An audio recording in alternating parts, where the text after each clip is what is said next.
Close to 24 films were released between 21 and 1947 that either obviously or obliquely depicted the British as oppressors. The British Indian censors made every possible attempt to throttle such messages. To fight them, India needed to be socially united and progressive.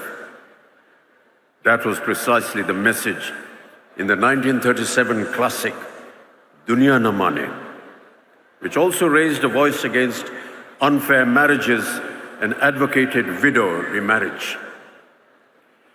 The British censors interfered once again, ordering the removal of documentary footage of Vallabhbhai Patel making a speech about abstinence. Brandy Ki Botal, 1939, criticized liquor consumption and exhorted Gandhian morality, while Ghar Ki Rani in 1940 showed the dire consequences of aping Western traditions. Though these messages started receiving the support of the country's nationalistic leaders, the films had a very hard time at the censor board.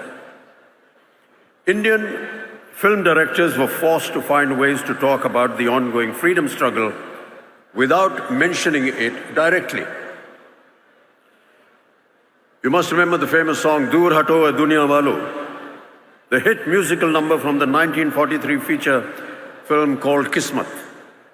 It was ostensibly made as a warning to the Germans and the Japanese, but the actual target was clearly the British.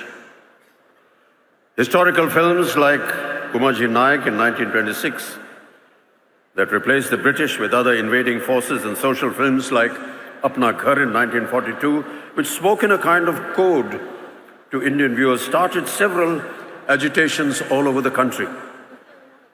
It wasn't just a case of official paranoia over feature films and newsreels. As the freedom movement picked up pace, the ruling members of the Raj became more and more inflexible. And the empire did not wait to strike back. As a counter-strategy to patriotic Hindi films, the British released English-language films deemed objectionable to Indian sensibilities. The Drum made in 1938 showed all Indians as untrustworthy and scheming against their British masters.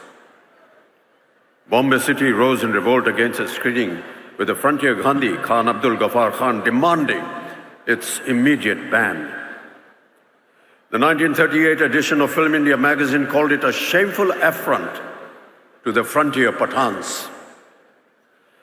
The Lives of a Bengal Lancer, made in 1935, also met with stiff opposition in Lahore for its disrespectful portrayal of Muslims.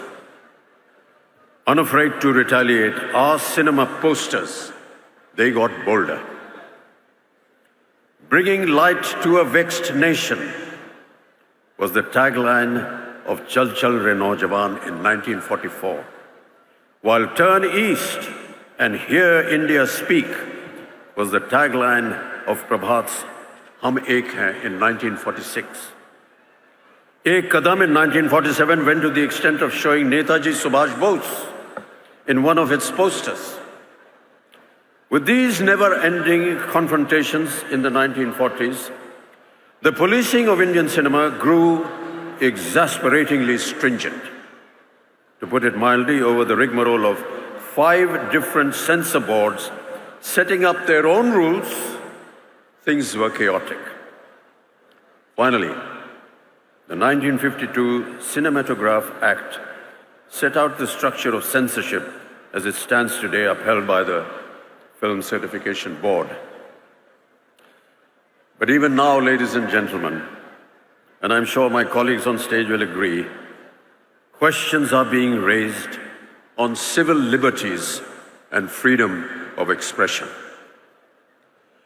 Since those early times, there have been many changes in cinema content, production, star system, and the way films are viewed by audiences.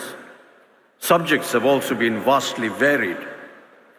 From mythological films, socialist cinema like the films of Bimal Roy, Chetan Anand and Raj Kapoor, with his Chaplin-inspired Trump as the protagonist, art house cinema, the advent of the angry young man of the 70s and 80s, viewed against the frustration of countless unemployed youth, to the current brand of historicals, couched in fictionalized jingoism, along with moral policing.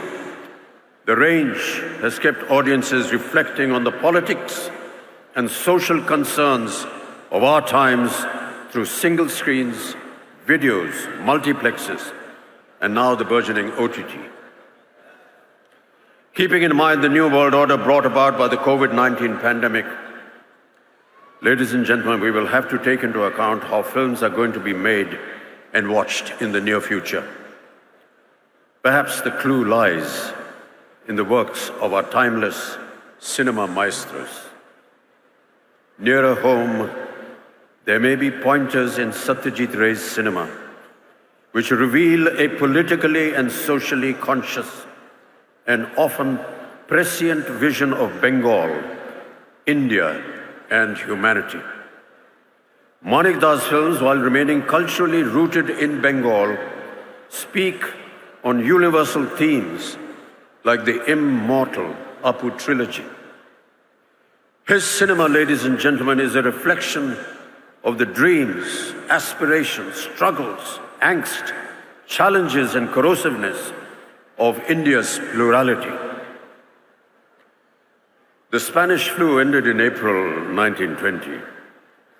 A year later, on the 2nd of May 1921, Satyajit Ray was born. We celebrated his birth centenary as another pandemic ravaged the world. One of his later films, Ganashatru in 1990, can be taken as an indication of how Ray may have reacted to current times. In this chamber drama about a jaundice epidemic caused by water contamination that is suppressed by both the state and the local temple, Dr. Ashok Gupta becomes an enemy of the people fighting for justice. Most of Mrinalda's early films were more overtly political, always championing the cause of the rebels, the downtrodden, and the oppressed. His later films, however, touched upon the personal challenges of loneliness, as essayed by the protagonist Jamini in Khandar in the year 1984. Akaler Shondhone, 1980s, views the horrors of the 1943 famine through the lens of a facetious and impersonal film crew, shooting a story in 1980 about the catastrophe and suddenly becoming face to face with hunger and deprivation in real life. The amalgamation of political turmoil and personal tragedy was a constant leitmotif in Mrinalda's oeuvre that makes his work so unique and relevant. Ritwik Ghatak, another of Bengal's celebrated filmmakers, whose centenary is also approaching in the year 2025, unapologetically celebrated feminism and depicted ruthless social realities born out of the partition in his cinema. Within his relatively short filmography, what stands out for its poignancy and lyricism is the Partition trilogy led by Meghe Dhakatara in 1960, followed by Komal Gandhar in 1961 and Subarn Rekha in 1965. Filmmaking was purely an art form for Ritwik Ghatak, through which he expressed his anger and despair at the sufferings of the people. We, the film fraternity, would do well to remember these stalwarts and their artistic convictions as the entertainment industry all over the world goes through a radical change. The earlier environment of movie business concentrated in the hands of a few studios is falling apart. It is impossible to know whether the opportunity to garner new home viewing audiences during the current crisis will be short-lived or whether it will keep growing in time. But I suspect it will be more demanding. That the hunger for entertainment will drive viewers to new releases online whenever they show up, and that studios will begin calculating their online streaming drop dates with the same care that they devote to their theatrical release calendars. The big question, of course, is whether studios will be able to sustain the big-ticket theatrical first model.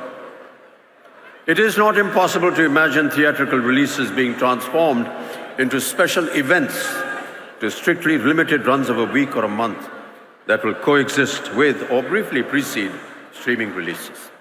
Certainly in doing so, the studios would have to restructure their revenue models. We cannot take our audiences for granted. Today, viewers are not only exposed to a range of international content, but also have the option to watch this content in a variety of formats, ranging from the traditional big screen to their personal tabs and mobile phones. Big decisions have to be made that will determine the future of entertainment. I suspect there will have to be artistic rethinking, and bold and imaginative ideas will bring new joy and faith to humanity.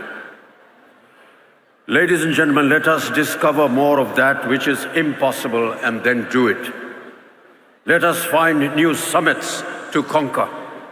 Let us bring down the barriers that have blinded our view of the horizons. Let us craft a singularity out of the many truths that come our way. Let us build a landmark for today, and let us make a new history for tomorrow. Let us demolish the differences that divide us. Let us build a monolith with our diversity.